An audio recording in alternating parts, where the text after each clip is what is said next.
Growth. हमारे 7 शरीर, हो सकता है ग्रोथ। ये शब्द सुनकर आपको लगे कि क्या बकवास है, मुझे पैसे कमाने हैं, अपने गोल्स को अचीव करना है, स्पिरिचुअलिटी के लिए मेरे पास कोई वक्त नहीं है। वेक्स किंग खुद कुछ ऐसा ही सोचते थे। उन्होंने सबसे पहले योगा से शुरुआत की क्योंकि उन्हें योगा की फिलॉसफी कुछ हद तक समझ में आती थी। द योगा सूत्रास ऑफ पतंजलि नाम की एक किताब पढ़ने के बाद उन्हें समझ आया कि योग के माध्यम से इंसान मुक्ति तक कैसे पहुंच सकता है। मुक्ति पाने की इच्छा रखना एक बहुत अच्छी चीज है, लेकिन साथ ही जरूरी है अपनी बाकी इच्छाओं को हासिल करना, रिश्ते निभाना, सुख सुविधाएं बढ़ाने की कोशिश करना। बहुत कम लोग होते हैं जो परफेक्ट एनलाइटनमेंट तक पहुंच पाते हैं।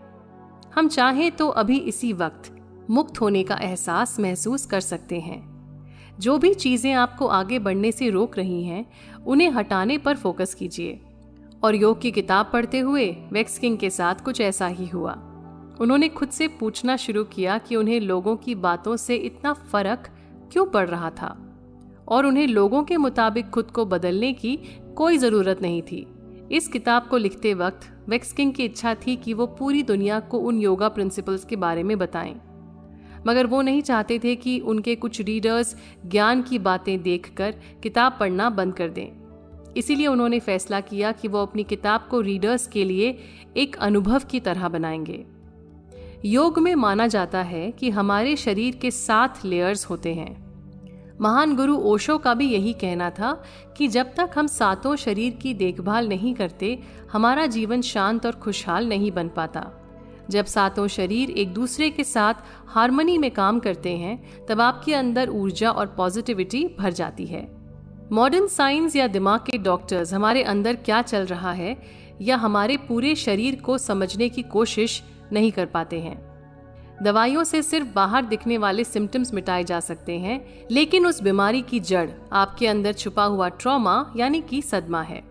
ये किताब ध्यान लगाने जैसा ही है। हम 7 शरीर की हीलिंग पर काम करेंगे। सबसे पहले हमारी फिजिकल बॉडी होती है। ये वो शरीर है जो हमें दिखता है। दूसरी बॉडी होती है एथेरिक बॉडी। इस शरीर में हम भावनाएं कैद करते हैं। इन भावनाओं और तजुर्बों के आईने से हम दुनिया को परखते और समझते हैं। अगली बॉडी होती है एस्ट्रल बॉडी। हम कैसे सोचते हैं, हमारी आदतें कैसी हैं, हमें कौन सी चीज प्रोत्साहित करती है, ये सब एस्ट्रल बॉडी से जुड़ा हुआ होता है। चौथी बॉडी होती है मेंटल बॉडी। समझ और लॉजिक से भी आगे आता है इंट्यूशन यानी कि अंतर्ज्ञान। आप पहले से ही समझ जाते हैं कि क्या होने वाला है या फिर आपको क्या करना चाहिए। अगली बॉडी होती है स्पिरिचुअल बॉडी। जब हम खुद से बहुत जुड़ा हुआ महसूस करते हैं, हमारे अंदर एक असीम प्यार और ठहराव की भावना उत्पन्न होती है। ये हमारी स्पिरिचुअल बॉडी की खासियत है। कॉस्मिक बॉडी का एहसास हम सभी ने कभी ना कभी किया है। जैसे प्रकृति के बीच बैठकर आपको लगा होगा कि आप किसी विशाल निर्माण का एक हिस्सा हैं, या फिर कभी तारों को देखकर आपको लगा हो कि आप इनके मुकाबले कितने छोटे हैं। 7वीं बॉडी होती है निर्वाणिक बॉडी। इस शरीर के साथ हम स्वतंत्र महसूस करते हैं। हमारे आसपास कुछ भी चल रहा हो, हम आजाद महसूस करेंगे। जब भी हमें किसी बात का सदमा लगता है तो उसका असर 7 शरीर पर पड़ता है। इसीलिए पूरी तरह से हील होने के लिए हमें 7 शरीर के साथ काम करना होगा। अब आइए समझते हैं कि जब हीलिंग का सफर शुरू होगा तब हम कैसा महसूस करेंगे। आप ज्यादा स्थिर महसूस करेंगे। जिन बातों से आपको पहले बहुत गुस्सा आया करता था, अब कम आएगा या नहीं आएगा। आपके मन में खुद के लिए एक्सेप्टेंस बढ़ जाएगी। अपनी जिंदगी में बीते हुए तकलीफदायक पलों को याद करते हुए भी आपको दर्द नहीं होगा। खुद को और दुनिया को देखने का नजरिया भी बदलना शुरू हो जाएगा। आप अपने अंदर बैठे छोटे बच्चे से अपना रिश्ता और गहरा कर सकते हैं। सालों पुराने घाव को भर सकते हैं। पीढ़ियों का सदमा आप अपनी हीलिंग से खत्म कर सकते हैं।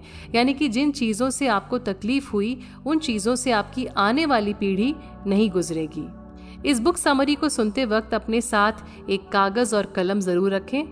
हर चैप्टर अपने आने वाले चैप्टर से जुड़ा हुआ है और सभी चैप्टर्स में एक्सरसाइजेज हैं। सारे चैप्टर्स पढ़ने के बाद एक बार फिर आप उन चैप्टर्स को पढ़ें जो आपको सबसे ज्यादा लाभदायक लगते हैं। एक्सरसाइजेस को फिर से करें और देखें कि आप अपने सफर में कितना आगे तक आ पाए हैं। दरअसल हारने जैसा कोई शब्द है ही नहीं। हर बार गिरकर हम खड़े हो सकते हैं, इसीलिए हम कभी भी हारते नहीं हैं। तो चलिए खुद को समझने का सफर शुरू करते हैं।